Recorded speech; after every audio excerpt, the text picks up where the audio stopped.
ప్రార్థన చేయి, కంపెనీలో జాబ్ ఈ ప్రభా, కంపెనీలో జాబ్ ఈ ప్రభా అని అడగొద్దు. అవసరమైతే నీకు ఇష్టమైతే నీ దయగలిగితే నేను ఒక కంపెనీ స్టార్ట్ చేసేటట్టు సాయం చేయి ప్రభా అని అడుగు. దురాశ అనుకోవద్దు. అది రాజుగారి రేంజ్కి తగ్గట్టు అడగటం.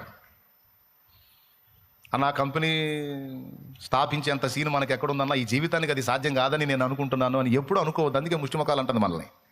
దేవుని స్తోత్రం. అర్థమైందా? ఎప్పుడు అనుకోవద్దు.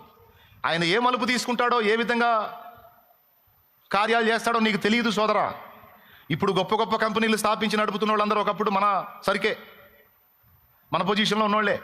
కానీ ఈరోజు వాళ్ళు ఉన్నత స్థితిలోకి వెళ్ళిపోయి వేల మందికి జాబులు ఇచ్చే స్థాయికి వెళ్ళిపోయారు. తెలుసా మీకు?